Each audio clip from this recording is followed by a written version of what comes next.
Hai Kak,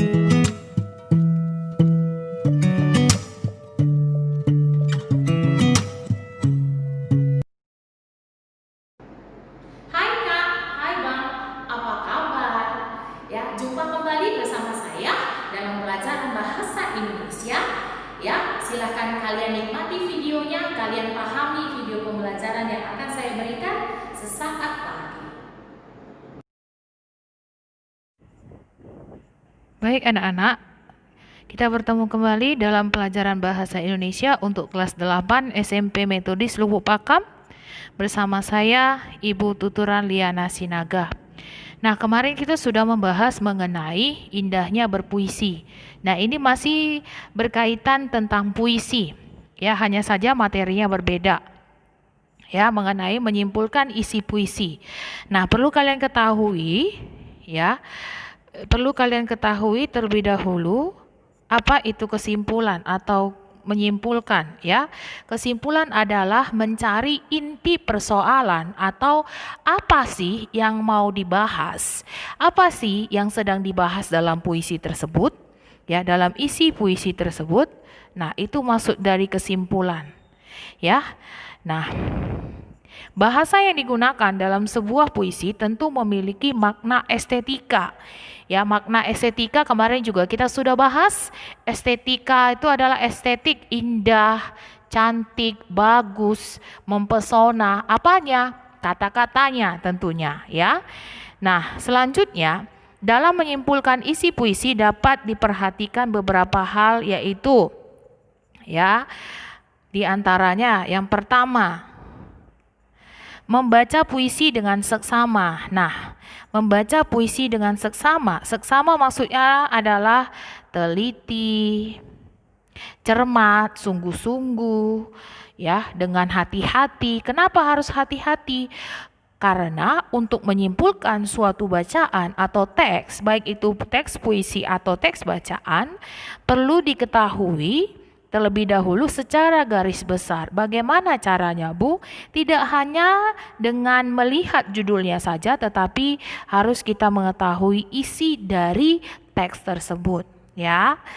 Nah, yang kedua, menandai diksi yang digunakan dalam puisi. Diksi itu pilihan kata. Ya, jadi harus ditandai pilihan kata atau diksi yang seperti apa yang dipakai dalam puisi tersebut. Oke ya nak. Nah, selanjutnya yang ketiga adalah memahami maksud kata-kata tersebut secara cermat. Ya, memahami maksud kata-kata tersebut. Kata-kata yang terdapat dalam apa? Dalam puisi tentunya. Secara apa? Secara cermat. Secara cermat itu sama dengan teliti. Ya. Nah, yang selanjutnya adalah yang keempat, menafsirkan makna puisi sesuai dengan bahasa yang digunakan. Menafsirkan maksudnya di sini adalah memberikan pendapat, ya, memberikan tanggapan, memberikan saran tentang apa yang sudah ada, karena kita tadi sudah baca puisinya. Jadi menafsirkan berarti memberikan pendapat menurut kita sendiri. Itu maksudnya. Nah, yang kelima adalah menyimpulkan pesan dalam puisi. Pesan sama dengan amanat. Jadi kalau dalam puisi ketika kita memahami atau membaca dengan seksama sebuah teks, termasuk teks puisi, kita harus bisa mendapatkan pesan apa yang disampaikan dalam puisi tersebut. Ya, dengan cara bagaimana? Dengan cara membaca puisi dengan seksama. Ya, paham sampai di situ ya, Nak? Nah, selanjutnya ya, berikut adalah satu contoh puisi. Ya, yang berjudul Samudra, karya Tengsu Cahyono. Diri manusia adalah samudra, dalam dan luas. Malaikat dan setan menyembunyikan. Genderang perang berkejaran di atas ombak-ombak terpental ke pantai lantas. Menggapai langit dengan jemari dan kuku-kukunya. Satu kalah, satu menang. Nah, berikut ya.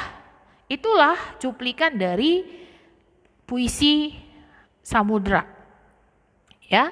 Nah, berikut adalah penjelasannya atau kesimpulan dari isi puisi tersebut. Ya.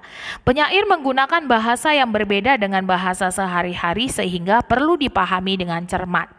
Maksudnya di sini adalah berbeda berarti namanya juga bahasa karya sastra. Berarti bahasa yang menggunakan diksi atau pilihan kata atau pilihan bahasa yang bisa membuat si pembaca puisi atau pendengar puisi bisa mengetahui atau bisa meresapi apa sih sebenarnya isi dari dalam puisi tersebut.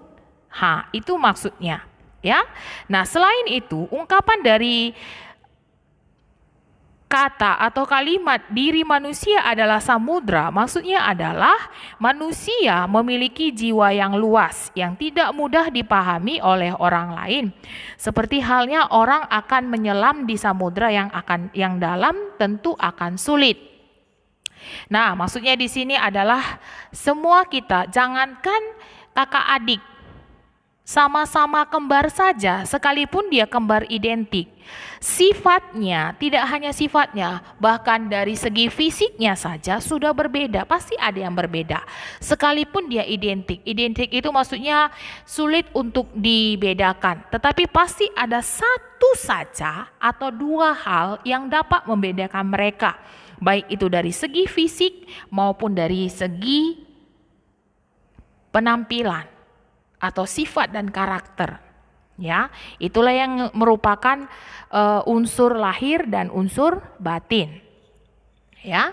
Nah, jadi selanjutnya dibahas di sini ungkapan malaikat dan setan membunyikan genderang perang.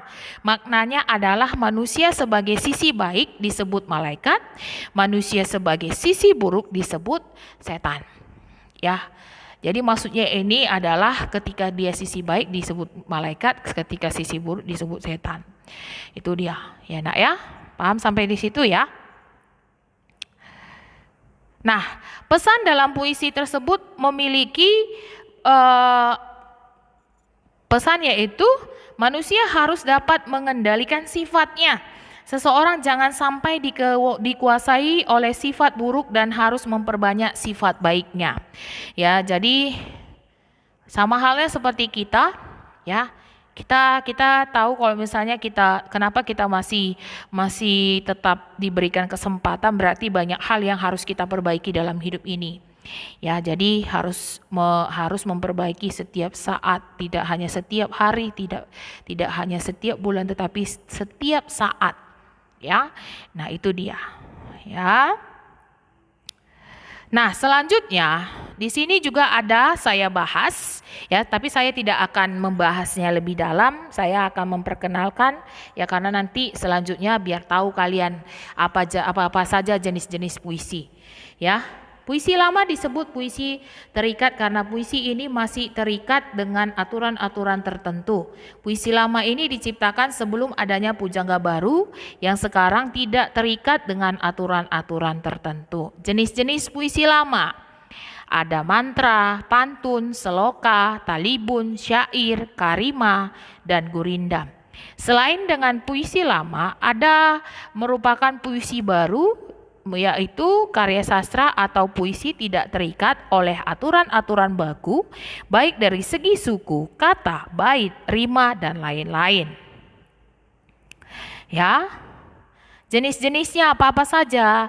Nah, jenis-jenisnya diantaranya, ini banyak. Ya, jenis-jenisnya diantaranya adalah balada, himne, romansa, ode, epigram, elegi, satire, distikon, terjina, kuatrain, oktav, stanza, septime, sektet, queen, dan soneta. Ya.